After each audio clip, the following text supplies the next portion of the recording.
2018. Justice R. Subhash Reddy Garu is the first judge from the separate state of Telangana to be elevated to the Supreme Court of India.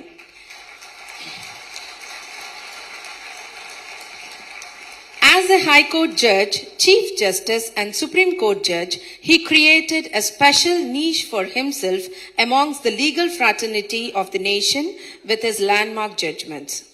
He is known for striking a fine balance between constitutional rights and national interests. To illustrate the point, I wish to quote from one of his judgments. In Foundation for Media Professionals versus UT and Jammu Kashmir, 2020, Justice Reddy observes, national security concerns and human rights must be reasonably and defensibly adjusted with one another, in line with the constitutional principles. While it might be desirable and convenient to have better internet in the present circumstances, wherein there is a worldwide pandemic and a national lockdown.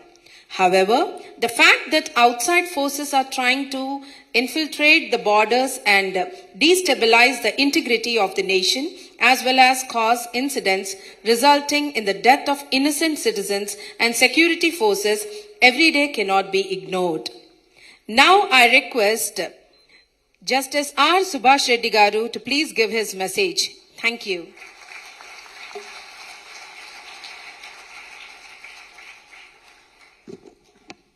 Honorable Ministers, Justice Jaishankar ji, Justice Kishan Reddy ji, my friend, Senior Advocate Mr. Ramchandra Rao,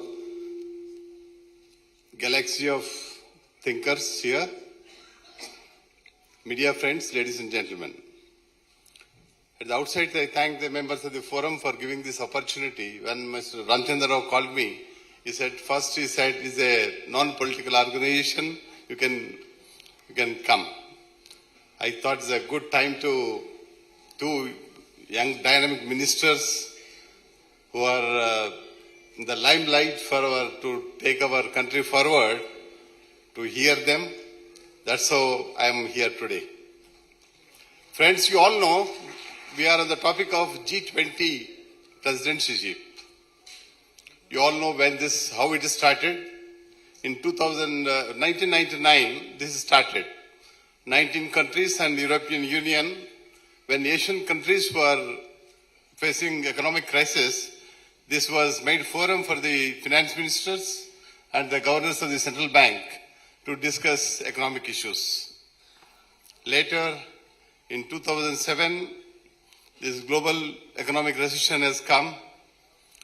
This is upgraded and the state heads were representing, and it has become one of the most important organizations in the country for the reason it represents 85% of the global GDP, 75% of the trade in the world, and 2/3 of the world's population. So this how strong the policies of this organization is. It has become very relevant for the development of these countries and to maintain good relation and give and take. This morning only I read the message of Honorable Prime Minister on 1st of December when our presidency started. He says our theme should be to oneness, one earth, one family, one future. Precisely, he says, is nothing but it is a Vasudeva Kutumbam, which backs to our nothing again to the Sanskrit era in Mahashabdam. This is a forum is for mainly focusing humanity. This is the forum which we have to keep away our geopolitical tensions and maintain good relations in all other aspects by sharing what we need and what we have to give. You all know the how this country has prospered in last 10 years, how we are going in a direction for digitalization, and this country has become definitely is a destination for wellness, destination for tourism. Honorable Minister is here, and destination for so many important aspects which we can share with the other countries in the needy situations. Because recent pandemic has shown how these relations will help humanity. What is oneness? It is a joint family, give and take. What we need, we have to take. What is required to others, we have to give. That is oneness.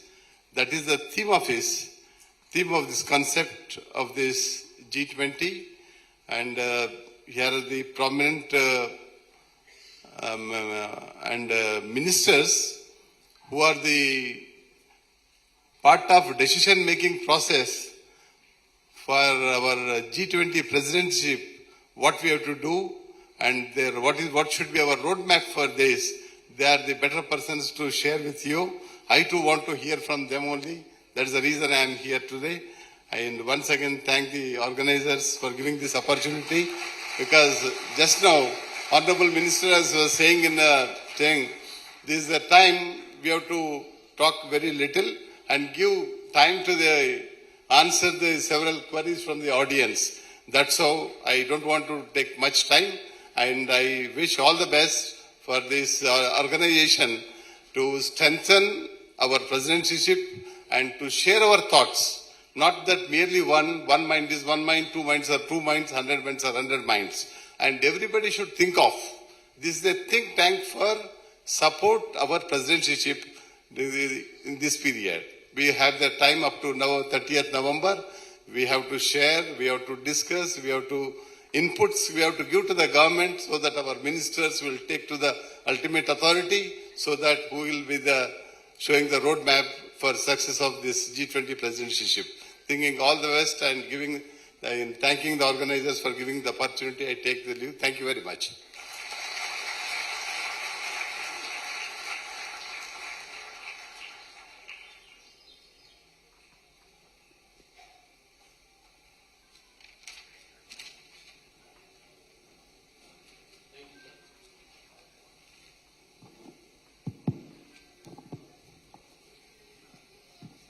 Thank you, sir. Before Mr. Kishan Reddy speaks, I would request one of our delegates to kindly introduce Mr. Kishan Reddy, our Honorable Union Minister. Thank you very much, sir. And may I now request Ms. Soumya to introduce Shri J. Kishan Reddy Garu, Honorable Minister of Culture, Tourism and Development, Northeastern Region. Good evening, ladies and gentlemen. I take the privilege to introduce Shri Kishan Garu Reddy. So, Kishan Garu Reddy is a household name in the whole of Telangana, especially in the twin cities of Hyderabad and Secunderabad, and does not need an introduction, but for the sake of propriety, here is a brief introduction. Shri G. Kishan Reddy is a Member of Parliament from the Secunderabad Lok Sabha constituency. He is currently the Union Minister of Culture, Tourism and the Development of Northeastern Region. Prior to this elevation as a Cabinet Minister in July 2021, Shri Kishan Reddy served as a Minister of State for Home Affairs. Before his stint as a Member of Parliament, Shri G. Kishan Reddy was a 3-time member for the Legislative Assembly from Himatnagar and Ambarpet constituency in Hyderabad from between 2004 and 2018. Inspired by social reformer leaders Jayaprakash Narayan and Swami Vivekananda, serving the common man has been his mission for life. Awarded as a child-friendly legislator by UNICEF during his tenure as an MLA, he has been an inspiration for inspiring young leaders and politicians. He started his political career as a Yuva Karyayata in Janata Party and joined BJP on its inception in the year 1980. His political journey from being the president of BGYM to the first BJP state president for the newly formed Telangana state is a testimony to what one can achieve through sheer determination and hard work. With a strong conviction in the nation's first ideology, Shri Kishan Reddy has represented India and its youth leadership in various fora and was an international chairman of the World Youth Conference Against Tourism. Now I welcome Dr. Shri G. Kishan Reddy to address the crowd. Thank you, sir.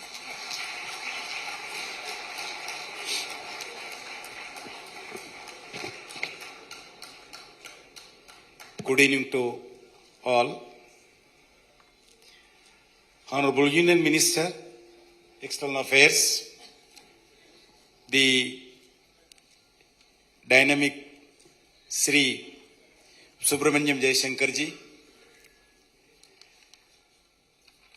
former Justice of Supreme Court, Sri Subhash Reddy Garu, my friend, Senior Advocate, former Legislative Council, Sri Ramchandra Rao Garu, ఇంకా వేదిక ముందు చాలా మంది వివిధ రంగాల నుంచి ప్రముఖులైనటువంటి పెద్దలందరూ వచ్చారు. అదేవిధంగా మీడియా ఫ్రెండ్స్ అందరికీ హృదయపూర్వకమైనటువంటి స్వాగతం పలుకుతా ఉన్నాను.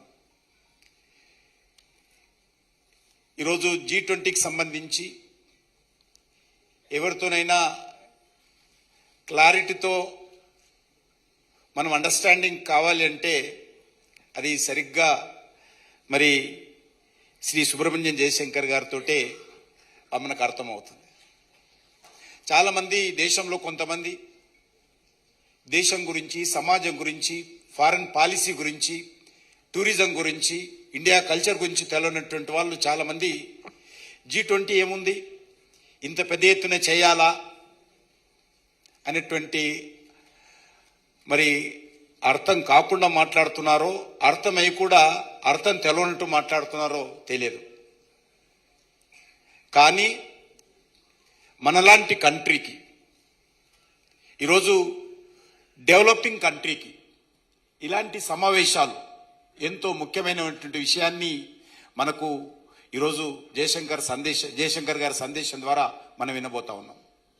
మీకు అందరికీ తెలుసు, నరేంద్ర మోడీ గారు ప్రధానమంత్రి అయిన తర్వాత ఒక రంగం కాదు, ఏ రంగానికి ఆ రంగానికి మీరు విశ్లేషణ చేసి చూస్తే అది ఆర్థిక పరిస్థితి కావచ్చు, ఫారెన్ పాలసీ కావచ్చు, ల్యాండ్ ఆర్డర్ కావచ్చు, అగ్రికల్చర్ సెక్టార్ కావచ్చు, ఇన్ఫ్రాస్ట్రక్చర్ కావచ్చు, కనెక్టివిటీ కావచ్చు, ఏ కోణాన్ని తీసుకున్నా మీరు అన్ని రంగాలలో కూడా ఈరోజు నరేంద్ర మోడీ గారి మార్కు, దేశానికి సంబంధించినటువంటి ఒక మరి అస్తిత్వం మనకు అందులో కనిపిస్తుంది.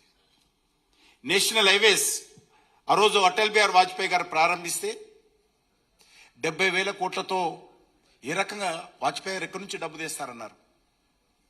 మళ్ళీ 10 years మధ్యలో ఆగిపోయింది అనుకోండి. మళ్ళీ ఈరోజు నేషనల్ హైవేస్, నేను 1993లో అమెరికా పోయినప్పుడు ఇలాంటి రోడ్లు మా దేశంలో వస్తాయా అనుకున్నాను. ఎప్పుడు వస్తాయి అనుకున్నామని. ఈరోజు నేను నార్త్ ఈస్ట్ నుంచి మినిస్టర్గా ఉన్నాను. North east every state capital we connected with the national highways. Northeast to every state capital, we are going to connect with the railway connectivity.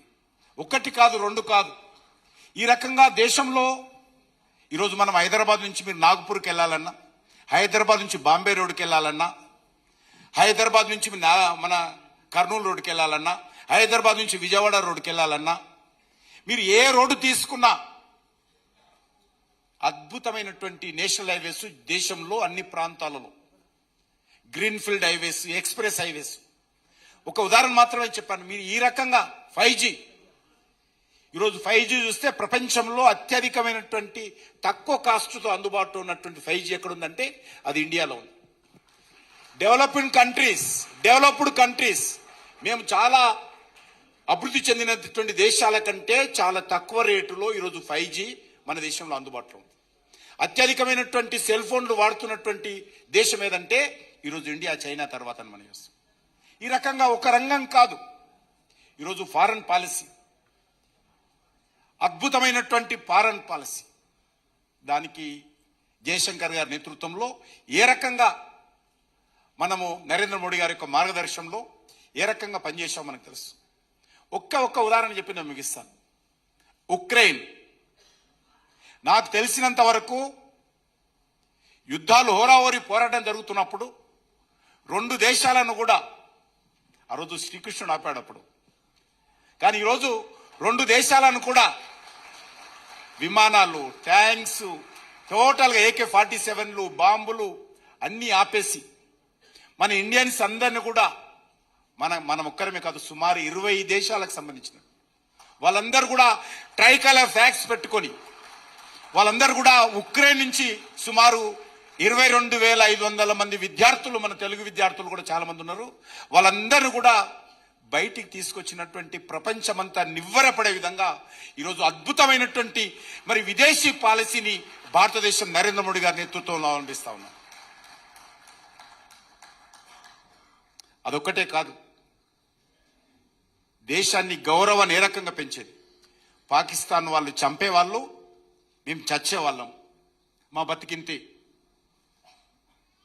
అనేటువంటి పరిస్థితి భారతదేశం ఉండింది. ఎక్కడ చూసినా బాంబు పేలుళ్ళు, RDXలు, ISI యాక్టివిటీ, మన గోకుల్ చాట్ బండార్, లుంబిని పార్క్, లేకపోతే దిల్సుఖ్ నగర్ బస్ డిపో, లేకపోతే బాంబేలో 7 రైళ్లలో ఒకటేసారి ఏం చేసేవాళ్ళం మనం? సంతాపం ప్రకటించేవాళ్ళం, లేకపోతే సాయంకాలం టైము క్యాండిల్ మార్చ్ చేసేవాళ్ళం.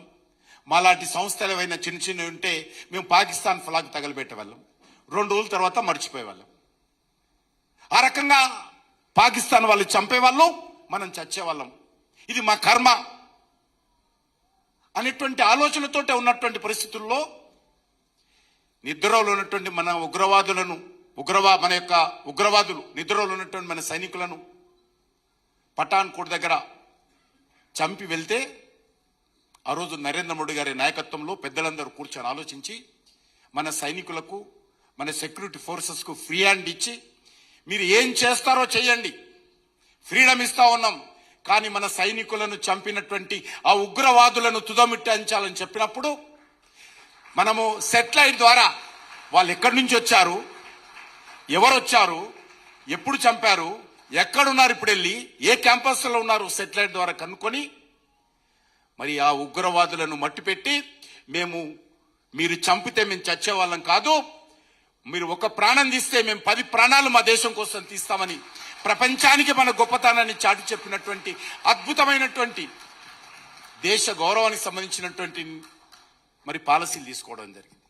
ఈ రకంగా ఏ రంగంలో తీసుకున్నా, మీరు ఇంతకుముందు చెప్పినట్టు కనెక్టివిటీ తీసుకున్నా, లేకపోతే అగ్రికల్చర్ విధానం తీసుకున్నా, లేకపోతే ఈరోజు దేశ గౌరవానికి సంబంధించినటువంటి అనేక విషయాలలో నరేంద్ర మోడీ గారి నాయకత్వంలో అద్భుతమైనటువంటి ప్రగతి సాధిస్తున్నాం. అందులో భాగంగా ఈరోజు G20, మీకు ఒక్క విషయం చెప్తాను. G20 ఇంతకుముందు చాలా దేశాల్లో జరిగింది. ఇంతకుముందు ఇండోనేషియాలో జరిగింది. ఆ ఇండోనేషియాలో జరిగినటువంటి అన్ని సమావేశాలు కూడా ఆ దేశ రాజధాని బాలిలో మాత్రమే జరిగాయి. చిన్న ఉదాహరణ చెప్పి నేను ముగిస్తాను. అన్ని సమావేశాలు కూడా ఆ రాష్ట్రధాని బాలిలో జరిగాయి. అంతకుముందు జరిగినటువంటి సమావేశాలు కూడా స్టేట్ క్యాపిటల్, నేషనల్ క్యాపిటల్లోనే జరిగాయి. కానీ ఈరోజు మన నరేంద్ర మోడీ గారు కానీ జయశంకర్ గారి ఆలోచన ఢిల్లీలో గారు జరపాల్సింది, ఢిల్లీలో కూడా జరగాలి, కానీ దేశంలో అన్ని ముఖ్యమైన నగరాల్లో జరగాలని నిర్ణయించారు. ఇటీవల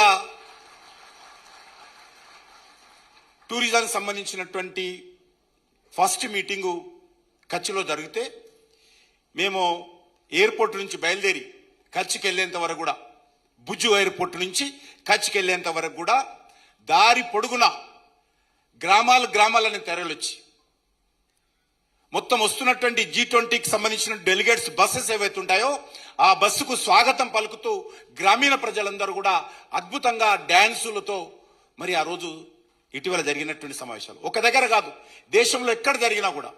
అందుకే 56 నగరాలలో 250 సమావేశాలు ఈ యొక్క G20 కంట్రీలో సంబంధించినటువంటి సమావేశాలు జరుగుతూ ఉన్నాయి. G20 కంట్రీకి సంబంధించిన డీటెయిల్స్ అని వారు చెప్తారు.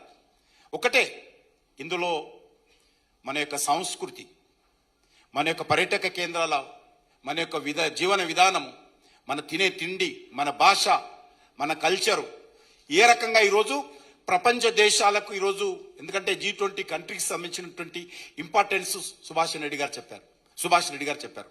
నేను మళ్ళీ దానికి సంబంధించినటువంటి డీటెయిల్ చెప్పదలుచుకోలేదు. ప్రపంచాన్ని శాసించేటువంటి దేశాలు ఏవైనా ఉన్నాయంటే అవి G20 కంట్రీకి సంబంధించినటువంటి సమావేశాలు.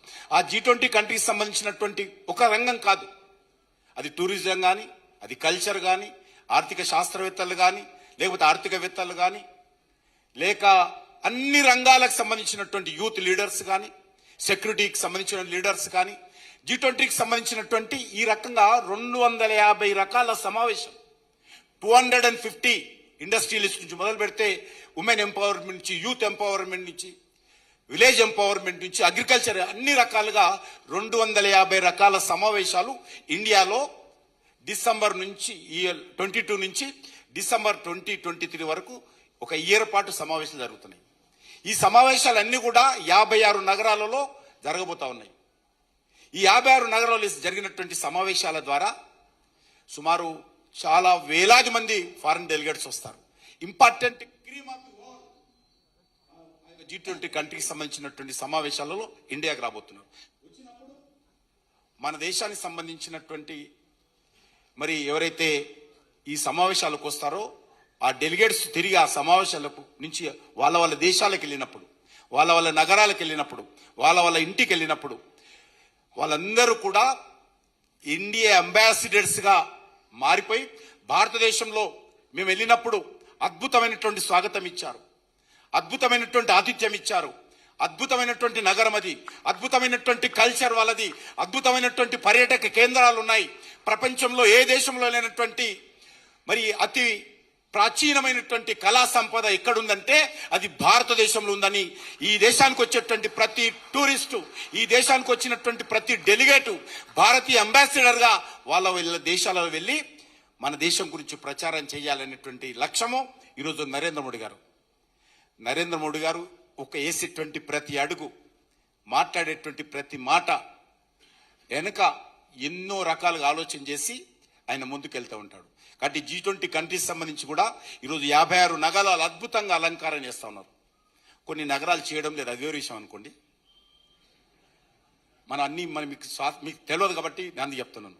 అద్భుతమైనటువంటి అలంకారం చేస్తూ ఉన్నారు, చాలా అద్భుతంగా జరుగుతూ ఉన్నాయి. ప్రజలందరూ పాల్గొంటున్నారు. ఏ ప్రాంతానికి వెళ్తే ఆ ప్రాంతానికి సంబంధించినటువంటి సాంస్కృతిక కార్యక్రమం, ఏ ప్రాంతానికి వెళ్తే, ఏ నగరానికి వెళ్తే ఆ నగరానికి సంబంధించినటువంటి ఆహారము, ఎక్కడ వెళ్తే అక్కడ వేషం. మేము గుజరాత్కి వెళ్తే అనేక రకాలుగా గ్రామీణ ప్రజలు ఎవరైతే సెల్ఫ్ హెల్ప్ గ్రూప్స్ వస్తువులు, బట్టలు తయారు చేస్తారో వాళ్ళు తెచ్చి డెలిగేట్స్ ఇవ్వడం, సెల్ఫ్ హెల్ప్ గ్రూప్ సంబంధించినటువంటి ఐటమ్స్, ప్రొడక్ట్స్ తయారు చేస్తారో వాళ్ళు వచ్చి వాలంటరీగా వాళ్ళకి ఇవ్వడం. వాళ్ళు ఏ రకంగా తన్మయం పొందుతున్నారో ఆ డెలిగేట్స్ అర్థం కానటువంటి పరిస్థితి. అద్భుతంగా ఆ రకంగా వాళ్ళందరినీ కూడా మనం కల్టివేట్ చేసి మన దేశాన్ని యొక్క సంబంధించినటువంటి గొప్పతనాన్ని వాళ్ళ ద్వారా ప్రపంచానికి చాటేటువంటి ప్రయత్నం చేస్తా ఉన్నాము. ఇది రానున్న రోజుల్లో భారతదేశానికి నాకు తెలిసినంత వరకు 1 సంవత్సరం పాటు ఫారెన్ డెలిగేట్స్తో సమావేశాలు జరగడము ప్రపంచంలో మరి భారతదేశానికి వస్తున్నటువంటి గొప్ప ఘన విజయం అని చెప్పి సందర్భం భావిస్తూ నేను సెలవు తీసుకుంటున్నాను. జై Hind.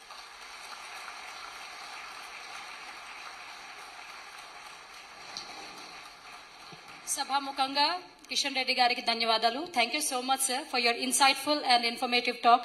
We are really overwhelmed with understanding how India's tourism has gone to the next level under the leadership of Narendra Modi ji and you too. And now may I request Ms.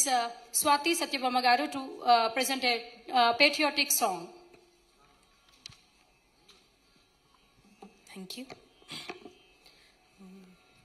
Vandana माँ तुझे वंदना, हम करें तेरी आराधना, शान तेरी बढ़ाए, मान तेरा बढ़े, लो हमारा सलाम, पुण्य भूमि कर्म भूमि भारत माता।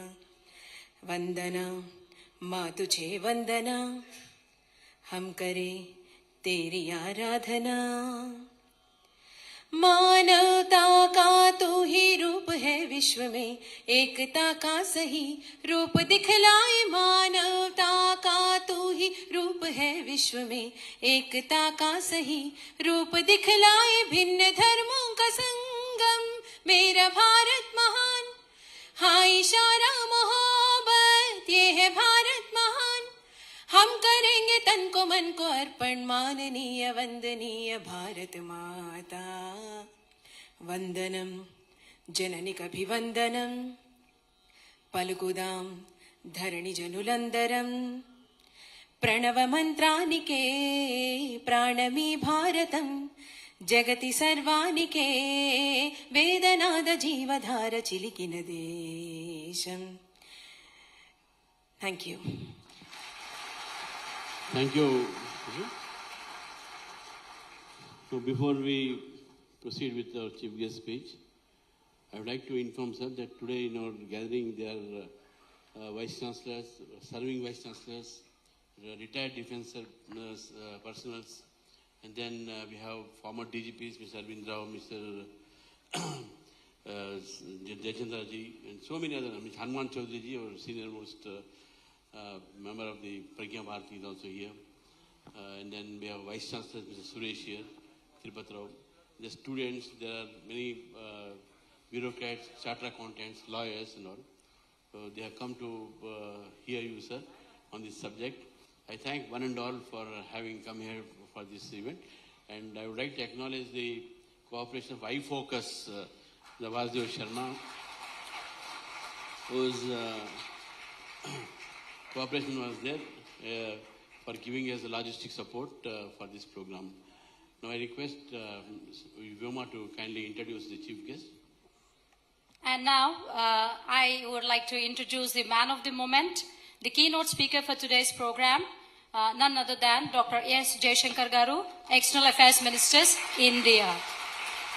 And now, before I proceed and formally introduce, I think I would use two adjectives that are absolutely apt, and sir is an epitome of that would be diplomacy and assertive in putting India's voice across in any of the meetings that he had been any time. I'm sure he definitely needs no introduction because we had heard him several times, but yet let me take this privilege, honor to really introduce this esteemed keynote speaker for today, Dr. S. Jaishankar Garu. Dr. S. Jaishankar Garu is India's External Affairs Minister since May 30, 2019. He is a member of the Upper House, Rajya Sabha of India's Parliament from the state of Gujarat.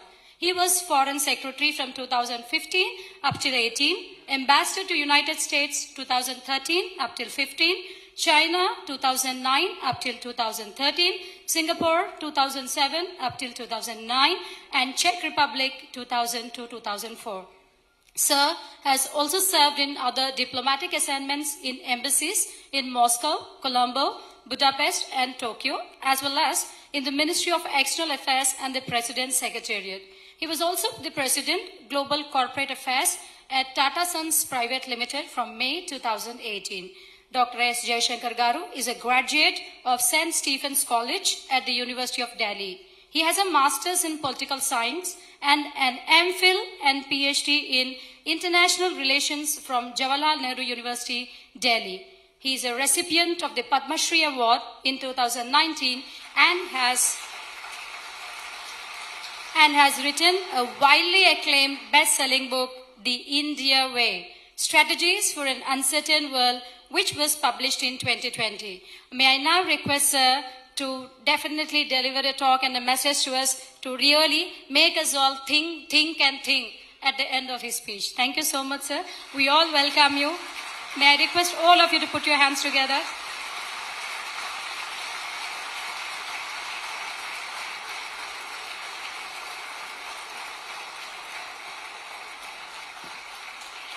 Thank you. Thank you very much. My ministerial colleague, Sri Kishan Reddy ji, Justice Subhash Reddy ji, Sri N. Ramachandra Rao ji, friends of the media, all the distinguished personalities gathered here. I'm really extremely happy today that I have the opportunity to come here, meet all of you, talk about something which is very important, which is very topical, and which Hyderabad has a very deep connection, because I think 6 G20 events will be held here during the course of the year. Now, before I come to G20, I'm also very happy to be associated with the release of this book.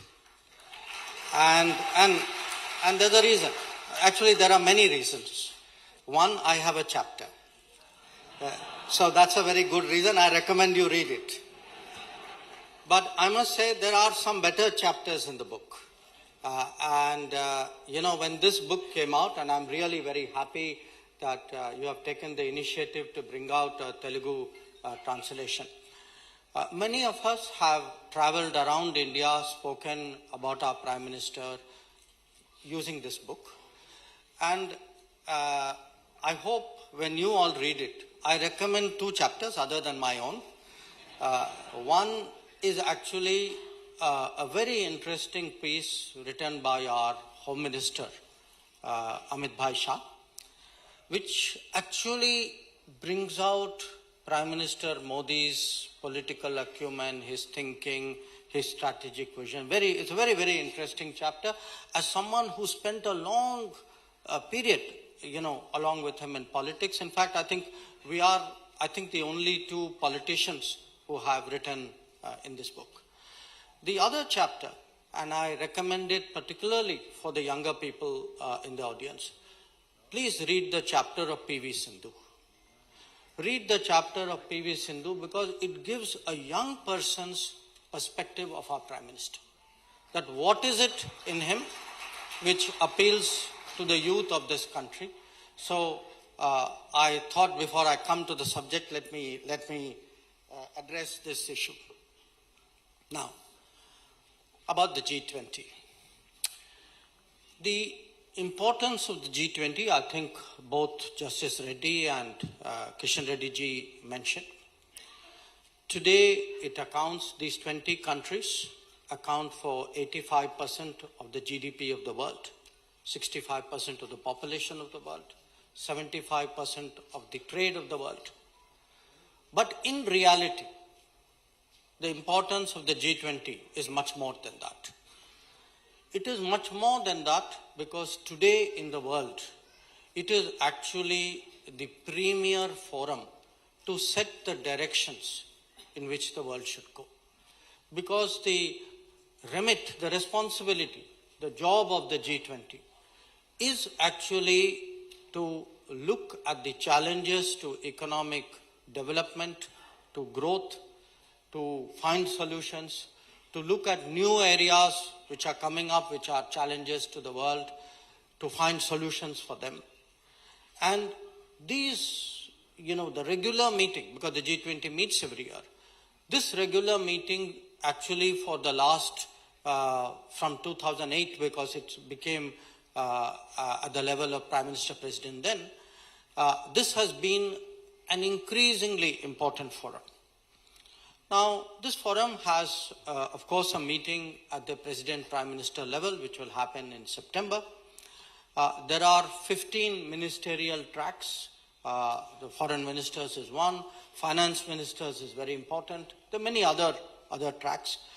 And again, just as an example, yesterday in Bengaluru, the finance ministers and the central bank governors track met.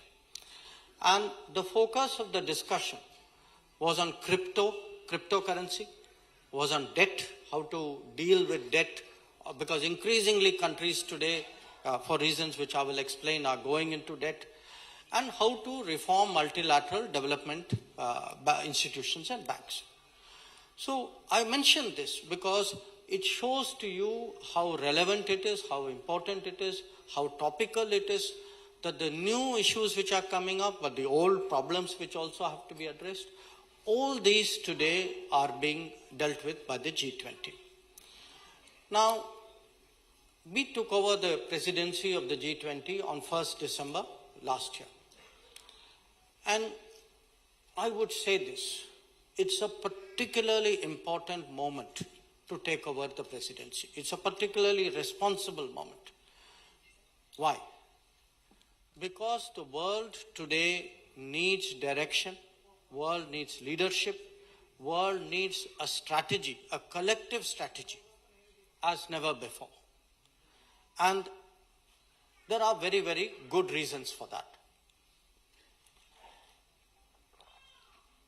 The global situation, as we take up the G20, is today perhaps more concerning than it has been for a very, very long time. There are 4 big issues in the world. One, all of us are familiar with, the impact of the COVID pandemic.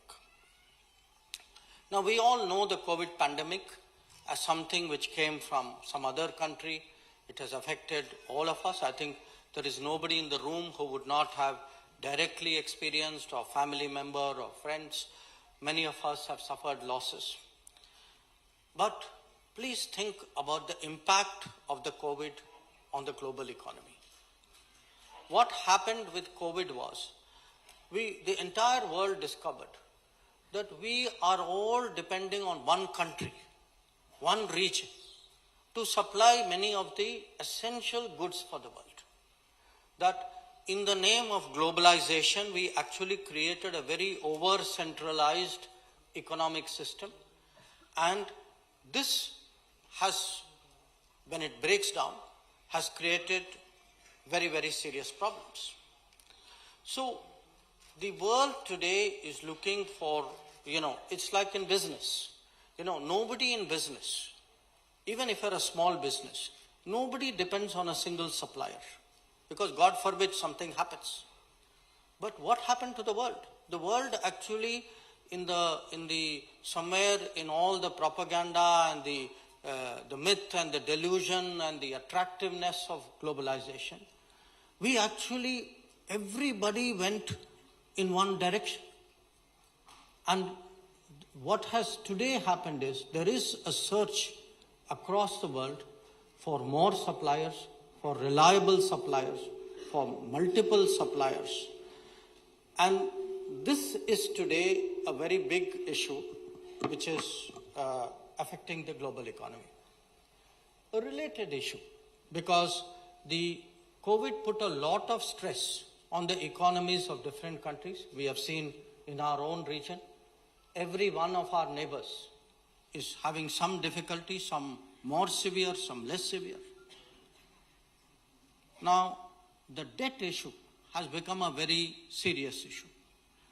That there are today more than 75 countries in the world who are having serious problems meeting their debt obligations. But you can't solve the debt issue if you do not reform the financial system. So that goes to the next area. And in all of this, what is security? We think in terms of when we say security, we say, okay, economic security is important. But economic security is not only the state of your finances. When COVID happened, and we discovered that, in fact, a lot of things we had to import from abroad. There was a period when even masks, when PPEs, when ventilators, when intermediates and basics for base materials for even pharmaceuticals, all these were coming from abroad. Today, I think the world has learned a lesson that security means not only physical security, not only economic security, it also means health security, it means food security. So we today have to find a way of de-risking the global economy. The way we would de-risk a sector, the way we would de-risk a business. And that is a very major debate and I would say a very major concern of what the G20 would be looking at. The second concern is, of course, from Ukraine conflict. The Ukraine conflict is already something which is hugely damaging, because in this era, the destruction, the casualties, all of you have seen pictures of it. But again, look at the bigger consequences of the Ukraine conflict. As a result, oil prices have doubled, food prices have gone up, fertilizer has become not only more expensive, but sometimes even difficult for many countries to get. At least in our country, Modi government has ensured fertilizer prices have not gone up. Modi government has tried to cushion the consumer as much as possible, even from petrol price increases. And we have tried to see how to keep inflation down. But the reality is many other countries, many other governments are not able to do this. So if you go around the world and ask people, what is your big concern today? Why are you worried about Ukraine? They will say, yes, we are against the war. But they will also say, we have issues with food, we have issues with fertilizer, we have issues with fuel. Their cost, and this is also something the G20 has to look at. A third issue, of course, predates this. These are the big global issues of our times. Climate change. You know, for many years we keep hearing that we must do more on climate. We agree. We must all do more. Who does not in this room agree we should not do more? But we can only do more if there is more resources, if there is more finance. So a big issue today is how do you get serious green finance in order to increase the ambition to tackle the climate challenge. I referred to health. Again, you know, we have come through this pandemic. Okay. Everybody, I think, in this room is vaccinated. Okay. Everybody got vaccinated as per the turn which they, were given. I tell you, as someone who was traveling during COVID, from 2020 I was on the road, it was my job. This is not the state of the entire world. There were many countries which did not see vaccines, saw limited vaccines, saw late vaccines, did not have the ability some of them could not afford it, did not have the ability to get it into their population, could not get the shots in the arm. So, pandemic today has left a very deep psychological scar in the world, but a deep sense of anger that the developed countries looked after themselves during the pandemic, and barring India, and I will talk about that separately, barring India, very, very few countries actually made an effort to think about the rest of the world. And then, of course, there is terrorism.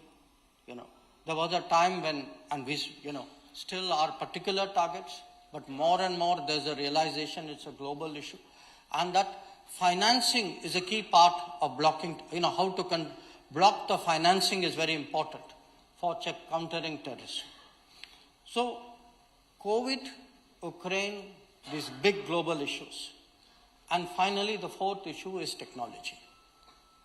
Because technology today is changing the world at such a rapid pace. It has huge promise. There are many things which we can do. In fact, even COVID, we were able to deal with it because COVID platform and the vaccines we invented and vaccines we manufactured helped us deal with it. But technology also creates today vulnerabilities, dangers. Who has your data? Is somebody using it for artificial intelligence? Are they using it in a way that you do not even know? So, how do you encourage trust and transparency? So, this is a big question. But on the positive side, look at actually the last 4 or 5 years. I would say actually going back to 2014. From the time that the Jan Dhan Yojana started, from the time that Aadhaar, by the way, in this book, there's another very important thing you must read about Aadhaar. Nandan Nilekani has a piece in this book. Now, Nandan Nilekani says that he went to every chief minister at that time, one of whom in Gujarat was, who. Huh? Now, he says in all the chief ministers he met, only one person appreciated what was the potential of Aadhaar. Today, 10 years later, we are all seeing what is the potential of Aadhaar. Without Aadhaar, Jan Dhan Yojana would not have happened. COVID would not have happened. Any of your scheme, Kisan Samman Nidhi, Awas Yojana, Garib Kalyan Yojana, none of this would have happened if we did not have a digital backbone. So the point I'm making is the same technology. It has great promise. It has great danger. The G20 is among the forums which looks at this. So when we meet today in G20, we are meeting because these four challenges, the challenges of COVID, the challenges of Ukraine, the challenges of climate, the challenges of digital, they are all coming together along with many other problems.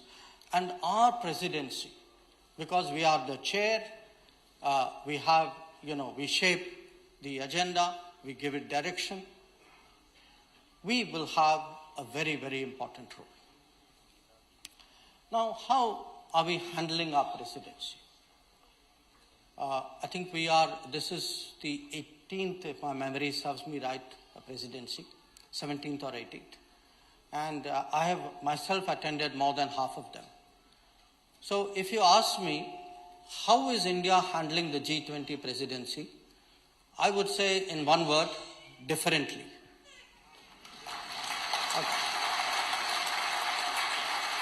How differently? Most countries, when you think of international conference, no, it's not only for other countries, it's us also. People do international conference in their capitals. Sometimes, they may go, they say financial capital. Maybe one or two other big cities. For the first time, the G20 meetings, and there are many meetings, there are almost 200 meetings. These 200 meetings are being done in 56 cities across the world, across India, and across the country. And that is why, in fact, the very idea that I'm in Hyderabad and actually talking to you about G20, when was the last time anybody came and talked to you about an international, conference or an international presidency that we have? This is different. And this is different because actually Prime Minister has thought through why he wants to handle the G20 in a particular way, and that is what I want to talk to you about. Now it's different, not only because how we are going to handle it, and I think Kishan Reddy ji actually explained to you how, the way in different places you present your food, you present your culture, you present your traditions, you show your diversity.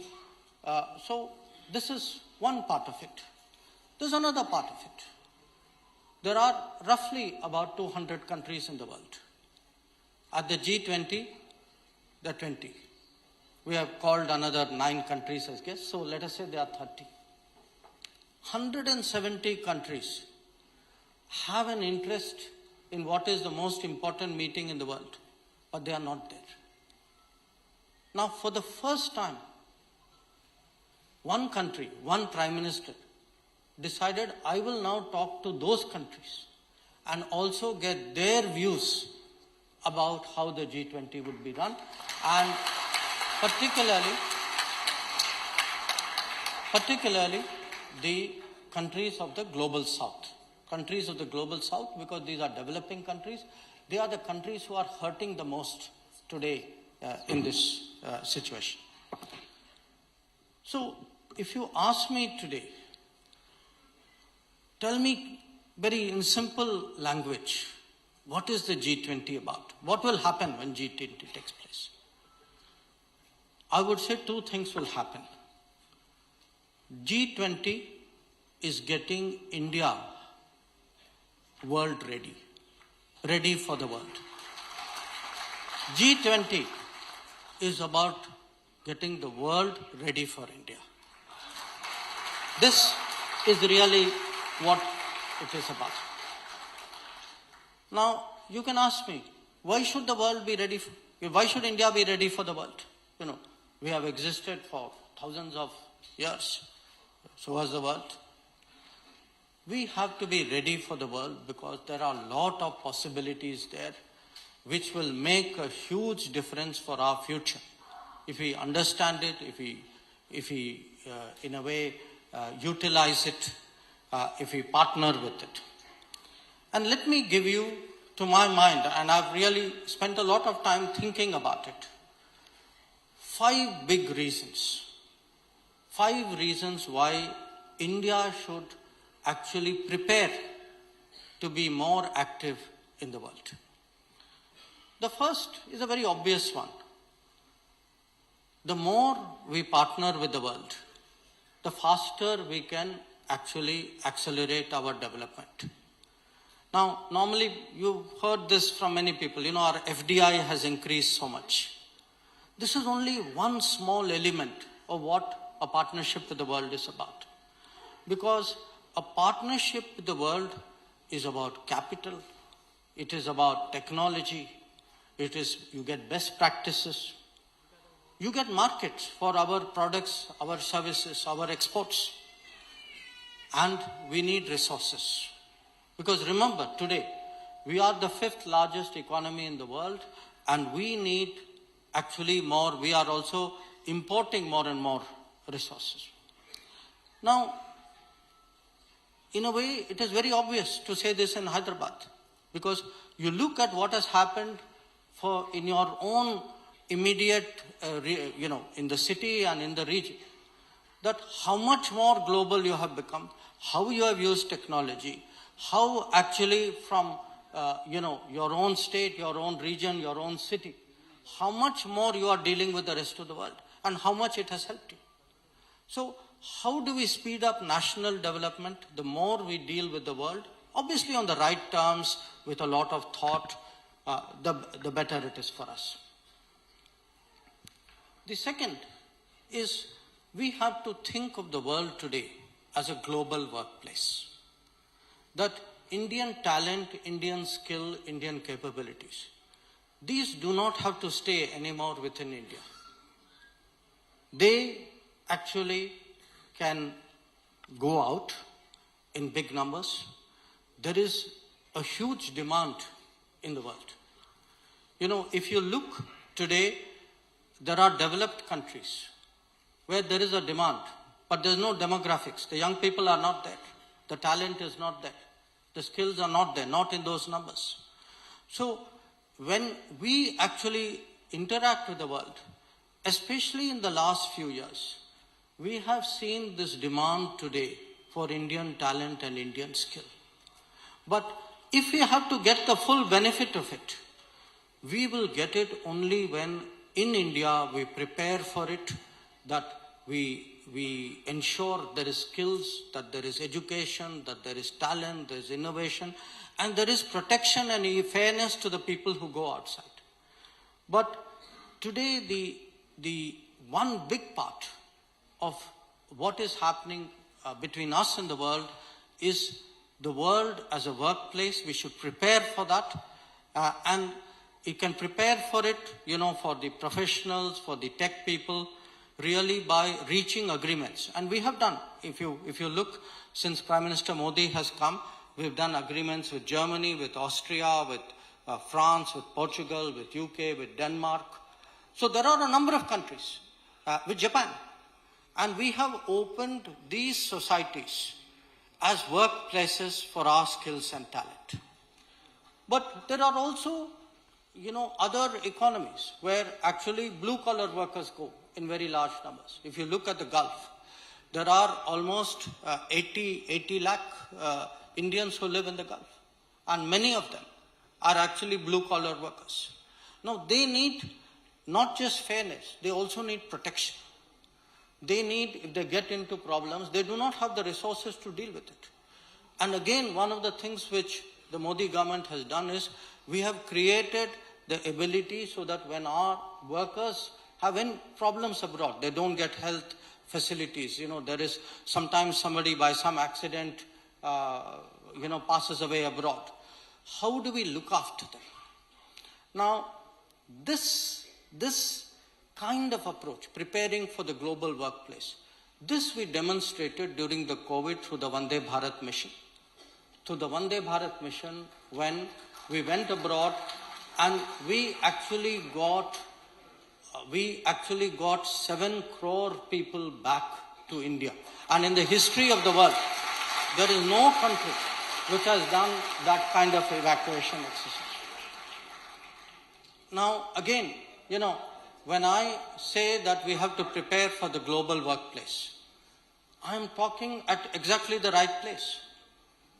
Because the number of people from Telangana that I meet abroad, when I look at the preparations you yourselves are making, you have a university today which teaches foreign languages in great demand, because that is part of the skill sets which young Indians need today. So, to me, first, we need to deal more with the world because it will help us accelerate our national development. 2, we need to prepare for the global workplace. And 3, there are big issues in the world that we need to address, and I spoke about some of them. Climate, terrorism, maritime security, trade, standards. So if we are not active, if we are a non-player, we will not be able to shape this world. And today we are the 5th largest economy. We will be 3rd in the coming years. So how do we actually shape the big debates of the world? Then there is a 4th factor. The 4th factor is the competition among countries. The competition among countries, like there's competition among political parties, there's competition even among individuals. Human beings are competitive. Now, international politics is about how to be competitive. Now, as I said, today's India cannot sit on the sidelines. We have too much at stake. If we do not participate, decisions will be made without us, without taking our interests into account. And this is something that we will not allow, we should not allow. And in fact, today's India under Narendra Modi is trying to influence that more and more. And then there is a 5th reason. In a way, you can say it is a non-material reason. Because, till now I'm talking resources, trade, we must influence outcomes. There are big issues, we must find work. We are one of the world's oldest civilizations. And we are one of the few civilizations who have survived all these years in history and are today, even today, a powerful nation state. There are very, very few other civilizations like this. Now, why am I saying that? I am saying that to you because in this changing world, with the growing capability that we have, with the greater influence that we have, with the profile, especially the standing of the Prime Minister, we have to make our culture, our traditions, our practices. We have also got to make it part of the collective global, you can say, way of living. And I'll give you a very practical example of it. In 2014, when Narendra Modi became Prime Minister, and he came to New York, September 2014. I was then ambassador in New York, in Washington. He first asked some of us, saying, we practice yoga around the world, people do it. Why don't we make this actually a global happening? And I'll give you the truthful answer. Very frankly, none of us had even thought of it.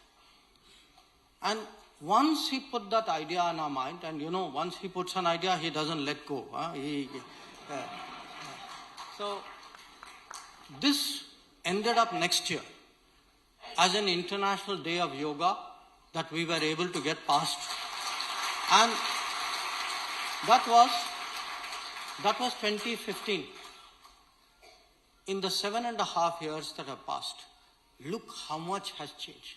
There is not a country in the world where it's not only just that you're practicing yoga, where, important, prestigious, influential, youthful people come and say, I also do it, I'm proud to do it, I want to be part of what is happening in the world. And in fact, last year, we had the coverage of the International Day of Yoga began with the easternmost country on the dateline and went through the entire world, and every country you could see step by step how they were celebrating it. Now, I give you that as one example. There are many other examples. There are examples, many of us use Ayurvedic medicines. There are many countries where you can't get it. But there are many countries where they don't allow it. So, if our culture, our civilization is to be given the respect that is due to it, we have to see that our practices, even, many of our cultural habits, there are some, there are societies where their own cultural or religious practices are accepted as a norm, but ours are not. Now, we have to ask ourselves, how long will we accept that? So, how do we shape the global, I would say, global culture as really one of the oldest civilizations? And for these reasons, we need today to really get India to be world ready. Now, I will do the reverse exercise for you. How should the world get India ready? Now, in fact, you can ask me, why should the world get India ready? Why does it matter to them? And again, I will give you 5 sharp reasons why India today matters to the world. Why, in fact, is the world striving to get India ready? The first is this enormous transformation which is taking place in India. Our problem, all of us, we are living in the middle of this change. It's happening hundreds of ways around us, every day, every week. So we are sort of used to it, But if you look from outside, and you reference this, with how India used to be before, now you will, the sharp change occurs very, very much to people. I mean, just yesterday, for example, we had the Chancellor, like the Prime Minister of Germany. He was last in India in 2012. He was then the mayor of one of their important cities. And he kept saying, to Prime Minister Modi and to all of us, I can't believe what, the change I am seeing.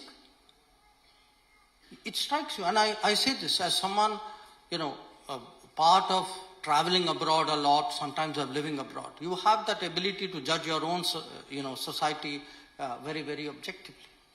So, if you look at how we handle COVID, I cannot tell you how much global respect that we have got.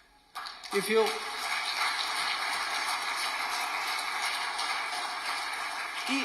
Even today, I think the young lady who was speaking said something about, my videos or YouTube, so whatever it was. One of them, this was a real story which happened to me about going with my son to a restaurant in New York. And, he produced from his wallet one folded up paper saying, this is my vaccination certificate. And I showed my phone and said, it's here. So, the handling of the COVID, the fact that we produced vaccinations on a massive scale, we even invented vaccines, though I know some people had some doubts about it. So we did a digital platform. The second is actually the entire digital delivery. I have heard, from the World Bank, from the IMF, from actually leaders across the world, they look at the scale of what we are doing. And it will interest many of you to know. This leakage problem? You know what I mean by leakage, no? Huh? Leakage was when 10 rupees left Delhi and only 1 rupee reached. Huh? That leakage. Huh? Now, I discovered many other countries also had a leakage problem. And they actually look to us today, saying, how did you fix it? I mean, I want to say first we fixed it by having a different party in power. So, we of course, We then fixed it by applying technology also. So the point is, if you look at digital delivery, the scale of our digital delivery is astounding. You take any yojana, the kind of numbers, Garib Kalyan Anna Yojana, 80 crore. 80 crore is the population of Europe and America, and still another 5-10 crore left out there. You look at the Jandhan Yojana, 40 crore. Even Ujjwala, 8 crore. 8 crore is the population of Germany. You look at beneficiaries of Awas Yojana. Awas Yojana, 30 crore. 30 million, 3 crore. 5 people per family. That means 15 crore people. That's the population of Japan. So, when they look at our programs, we think it's a program.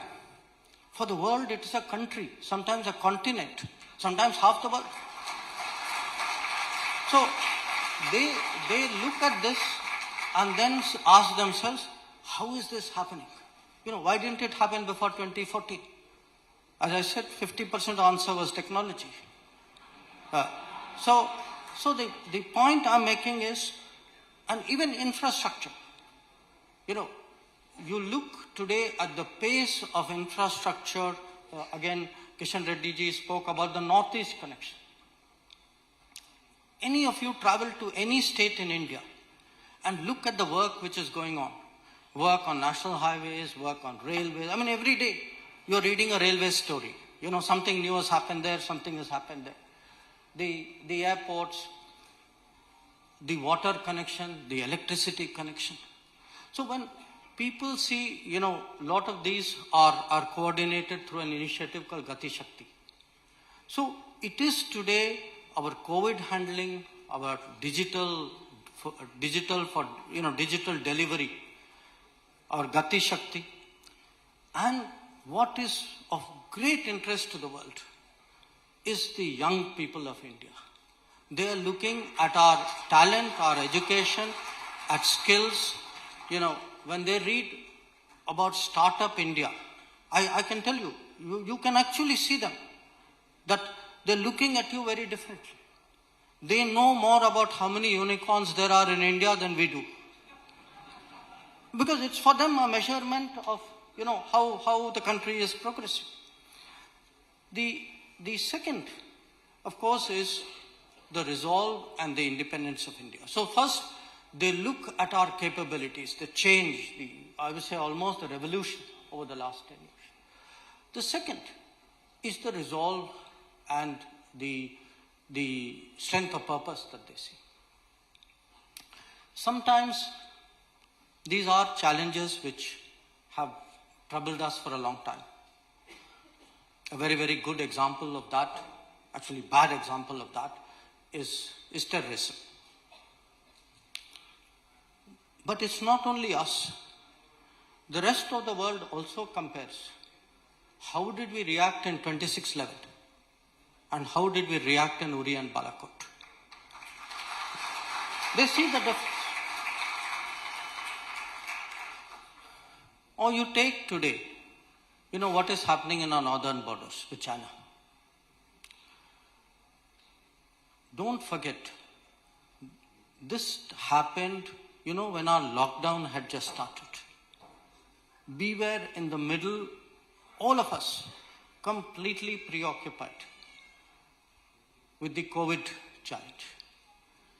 So, please appreciate the enormity of what Prime Minister Modi did. To deploy the Indian forces at these great heights in very difficult conditions, in the middle of COVID, and then, take this challenge head on. I can tell you, entire world has taken note of it. Entire world has not only taken note of it, they've also taken note of the fact that since then, we have stood firm. Our diplomacy has backed up our deployment. We have made very, very clear that, until there is a resolution of this issue, that our relations with China will not be normal. And that kind of, I would say, resolve and determination, the world takes note of. The world takes note of because not only have many countries not been able to display that, but we ourselves perhaps were not so determined and so effective in the way. Because, you know, we have sent soldiers before. It's not just a question of sending soldiers to the front. We have also had occasions when we sent them unprepared. And we saw the results of that. This time around, whoever has been sent has been fully, I would say, equipped, supported, ensured that they are able to stay at that level. There are challenges, especially of infrastructure, because for many years that was neglected. But even there, actually, I mean, if you look at the last 8 years after 2014, our roads in the northern areas have doubled. Our tunneling has tripled. Our infrastructure budget has gone up 4.5 times, almost 5 times. So there are people, who today maintain, oh, these factors, infrastructure, these economic things, they don't matter. Let me tell you, they matter to the soldiers on the field. Because if we don't provide them infrastructure, we are not doing justice to them. When we say we should not build infrastructure because the Chinese will then come and use it. Now, look at what the consequences was for our own soldiers. So, today, people note that difference. They note today that this is a much more resolute government. It's a more assured government. And it's not just, on our borders. You all know how much pressure we came on in respect of the oil issue. Buying oil at a time when the global markets were very different. Now, the bottom line was we stood our ground.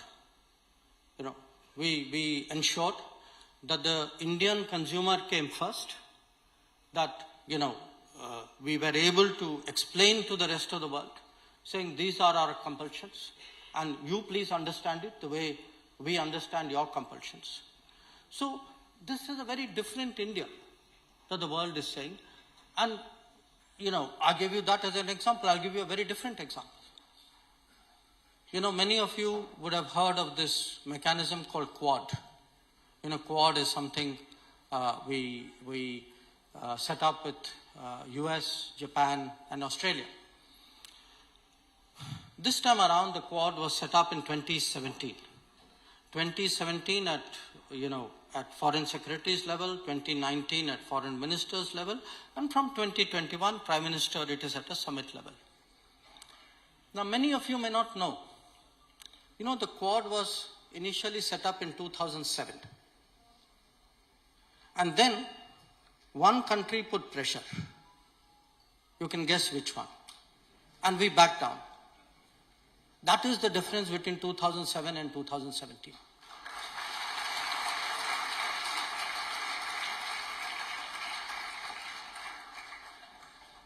A third reason why the world is getting India ready is also our contributions.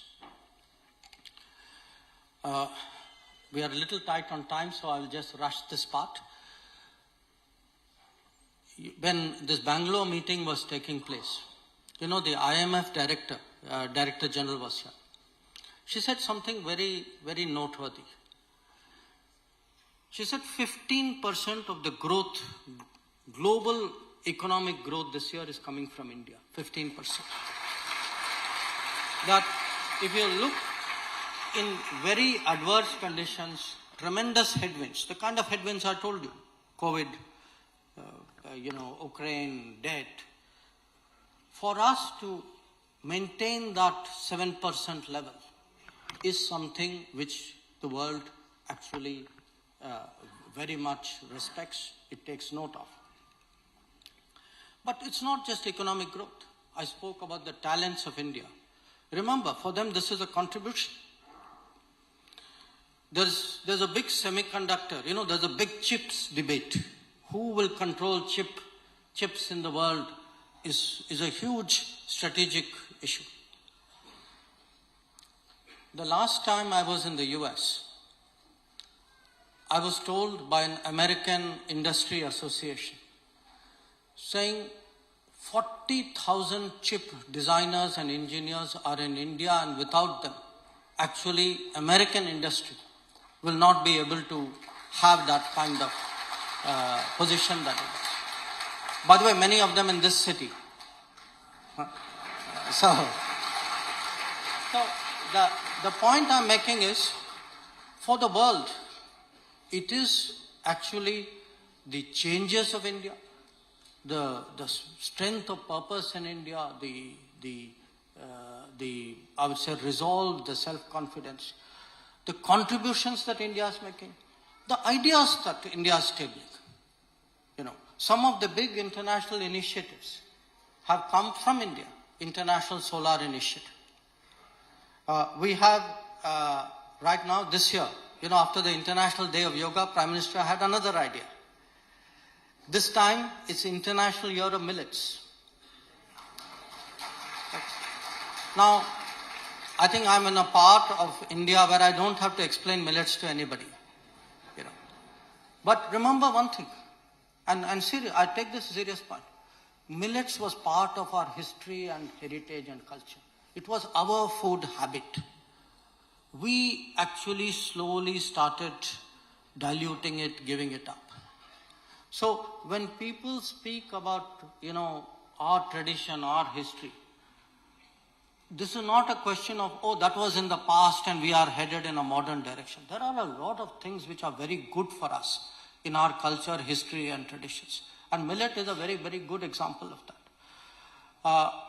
And finally, I think the world today is getting India ready because they see a country that is globally responsible, that is willing to step out there, make a big difference. Since 2014, we have built a huge reputation in the world as what is called a first responder in a crisis. Countries do that sometimes, mostly in their own neighborhood.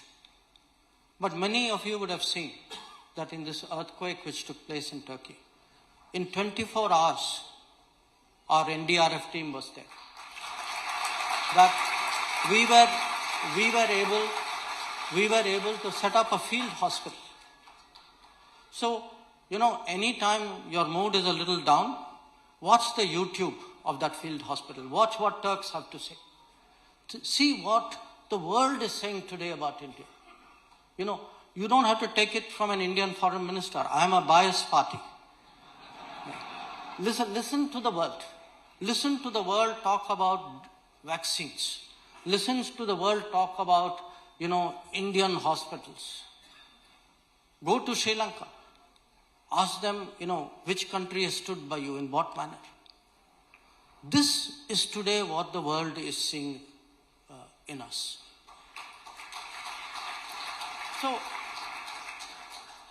let me therefore conclude on this note that the G20 is a unique opportunity.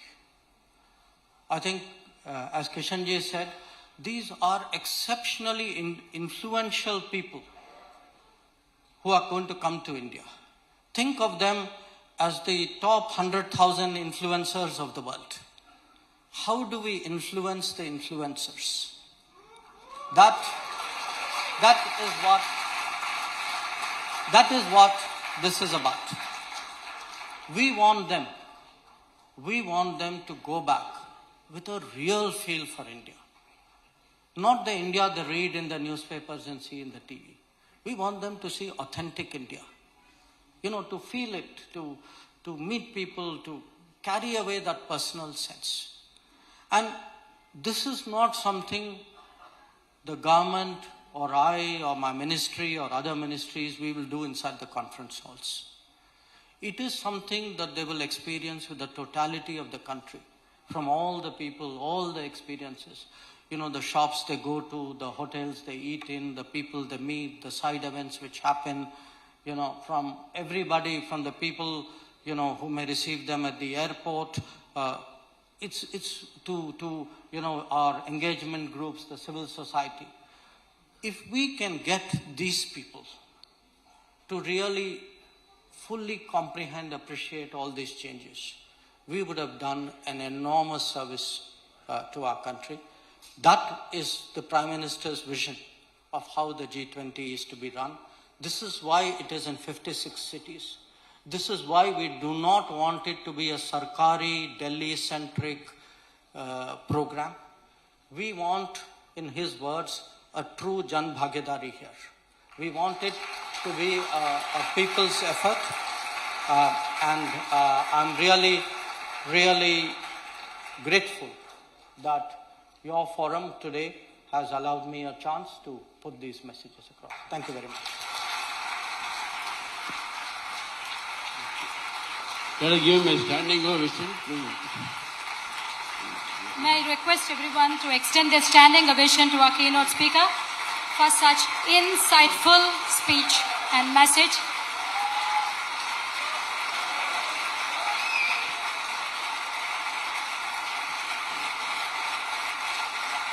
Friends, now we have May question I number now request and all of you please sit down, take your seats, please settle down. And sir, what could I say? As I said initially, that your message has been a food for thought for many of us. And I'm sure from emphasizing the importance of skill development to socio-political, economic well-being, you have actually included everything in your speech. And your timed speech is absolutely timeless, sir. Friends, Thank you very much. there's a question answer hour also. Please kindly, few questions we are Minister is ready to take. And I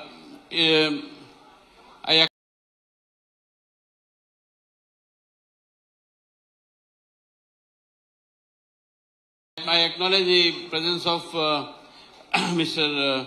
L.V. Prasadji, former Chief Secretary, and also Mr. Vinod Agarwal, IAS officer, retired. We would like to And, add to just- it that Shri Bandi Sanjay Garu is here, Now, Mr. MSS. Bandi Sanjay, Is Member here of with Parliament and Bharatiya Janata Party President, is also here. And I welcome him on behalf of the We welcome him, sir. Nationalist Thinkers Forum. Thank you. Questions by Mr. Vijay Rao, Mr. Vice Chancellor of the Central University. Namaste, sir.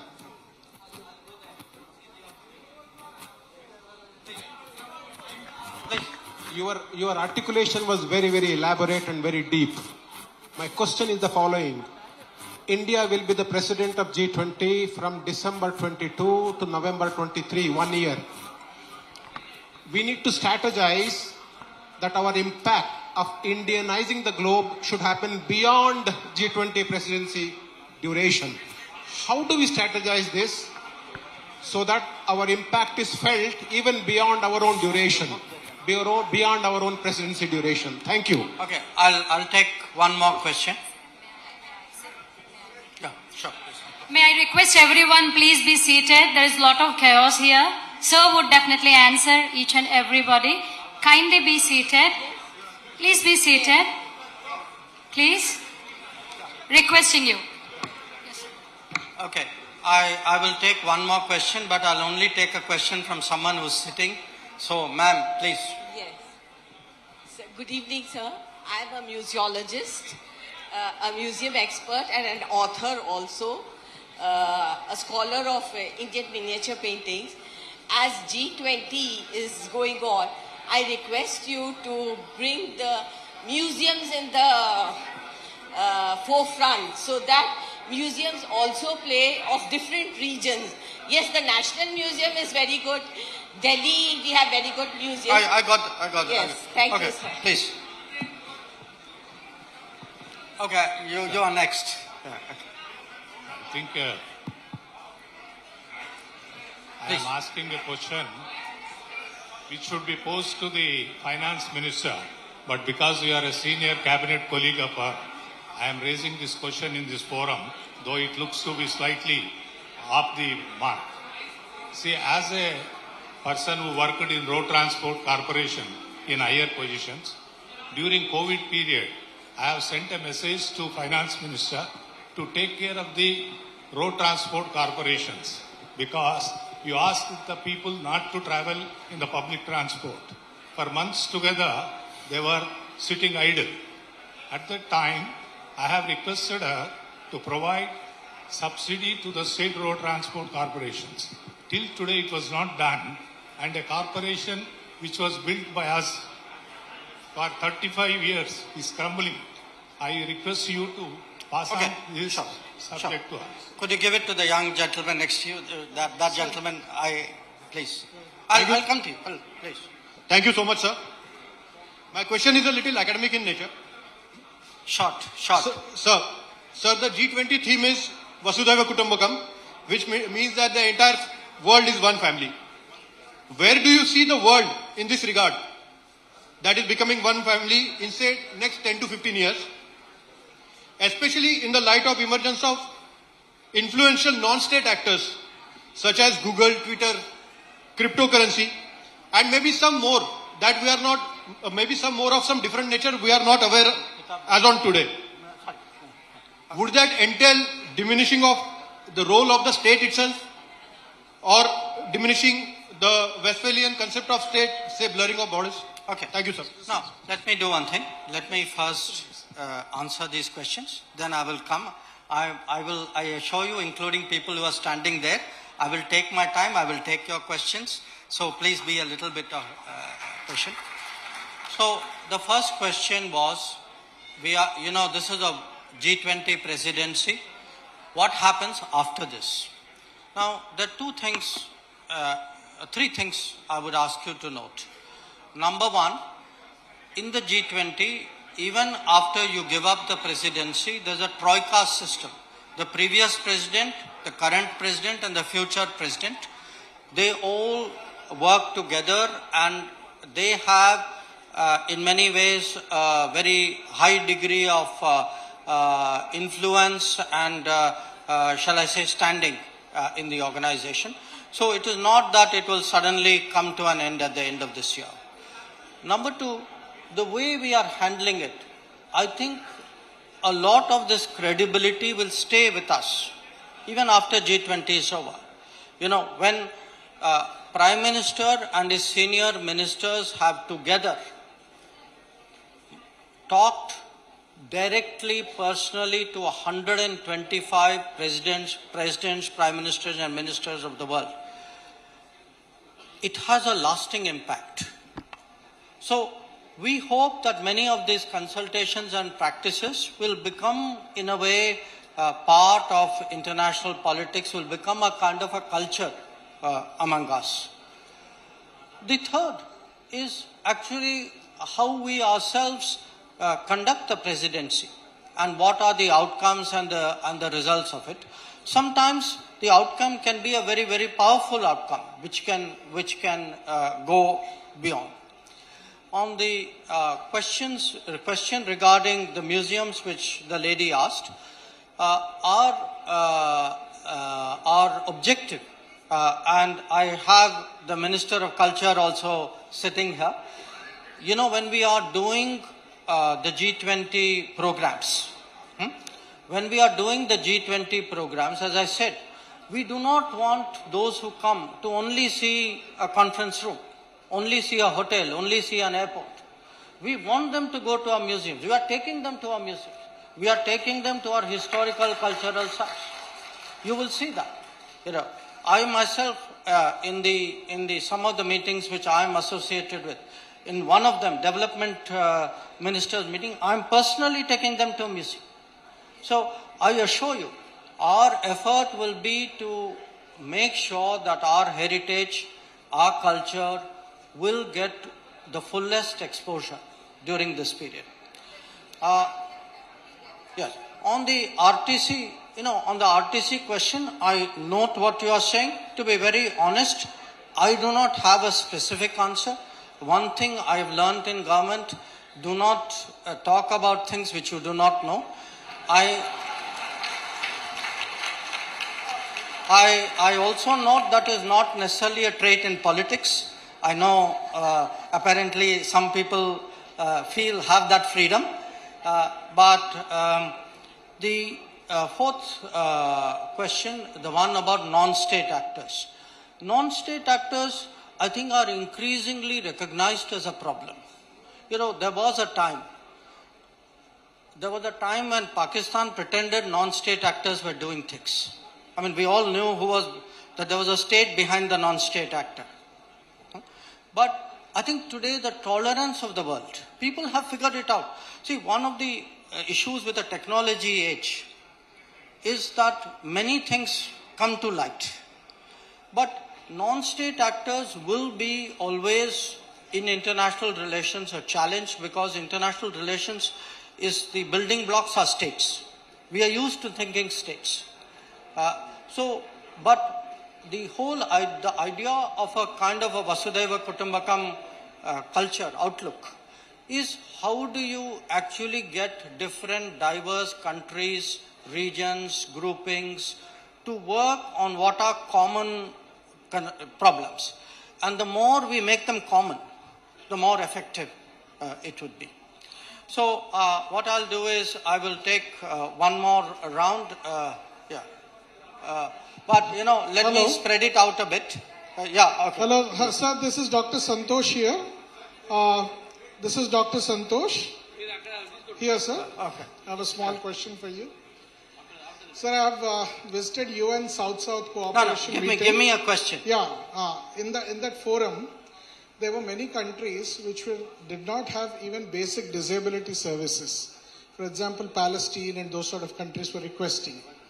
And I think after seeing the Turkey work that Indian government has done, how can we play a major role in health services, disability services across the globe? Got it. And small connection with this, did we have any role to play in Yazidi rehabilitation also, Yazidis? Yeah, can you give no, to this gentleman, please. So my question is this: as we grow in stature and responsibility, we are also getting a lot of people like BBC and George Soros and other people, you know, I mean, not only from outside, we know that, you know, there are people who are inside, intellectuals all over the world. I haven't said anything. No, please. Hello. Excuse me. I would like a question from this side. One of you figure it out. Yeah. Yes. No, wait. Excuse me, sir. Excuse me. No, please. What's your word on that? It's been 4 years for Balakot strikes, and we have been given n number of chances for Pakistan. Still, got the question. Okay, Young India. Now, young India, before Old India answers, but first, young India gets a. Respect, sir. Sir, I want to say that when we are talking about Vasudhaiva Kutumbakam, we are looking at the world, but right now what we are learning in newspapers is there's a lot of tussle going. Question. There's a lot of tussle going between the central government and the state government. So, do you think it will further, like, it will lead into more crisis, or what the solution or the way forward to it, sir? There's a lot of the acts and all being stayed there in the parliament and all. Okay, I will take one question from a lady. I think I'll take gender balance, please. No. I will. Good. Thank you, sir, for the honor you gave me. I'm Pankaj Srinivasan, and I would like to first emphasize on cow and beef export to be banned maximum from India. Okay.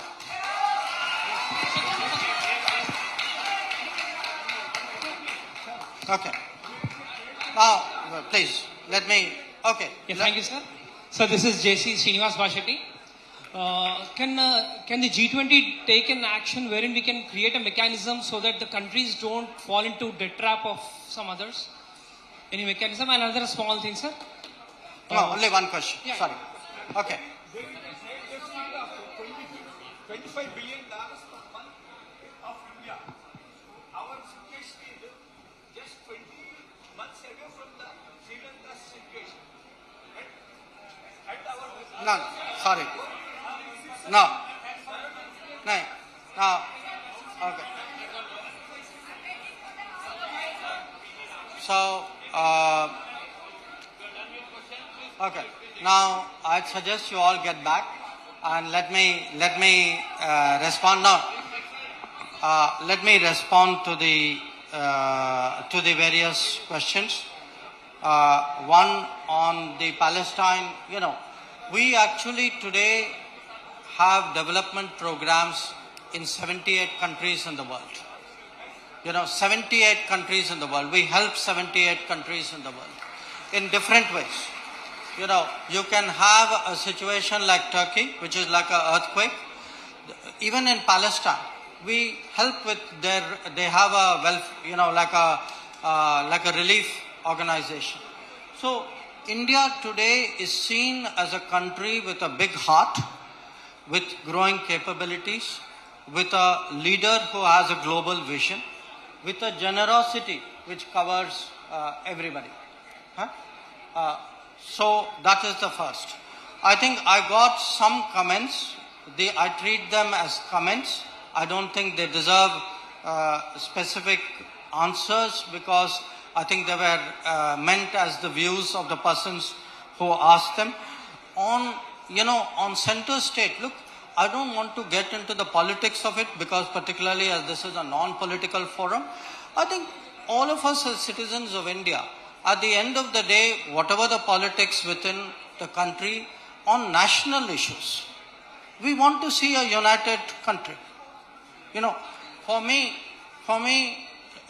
as someone who's grown up on the foreign policy side, I always wished, I still wish, that we treat foreign policy and national security as areas of national consensus. When I see political, like point scoring, sometimes I would say polemics, I don't think the country is served well by it. If our troops are on the border, if somebody said it's, with Balakot, if our Air Force has taken action in Balakot, and you start questioning that, if you have troops on the border, and the focus should be on how do I improve their infrastructure, how do I give them the right weapons, how do I make sure they can have the cold weather clothing to last out there, because I cannot have a repeat of 1962. So for me, it's actually, I'm really disappointed when I see national security issues made into party politics. I think the country deserves better than that. This is not, somebody said this is New India asking the question. I think New India expects rest of India to behave better than that. So, on debt trap, yes, I think we are very, very, we've been advocates of responsible lending, of connectivity which is viable. So these are not new issues, but they are issues on which we have long taken a position. And finally, somebody made some, no, please. Please, Somebody, I will do one thing. I will tell Mr. Rao next time I should do a session with all of you, maybe by video conference. Sure, we always love to have you here. Today I think I need to head out. So thank you all once again. Thank you. Thank you very much, sir, for your patience answering the question. We have, excuse me, please. We have another 1 minute. We have a vote of thanks here. There are many guests here. Sir has. We will. Sir will come again. Please kindly cooperate.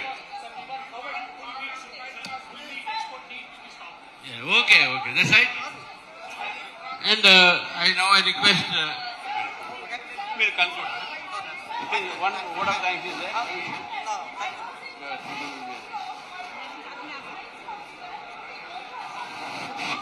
I thank you very much. Now I request Mr.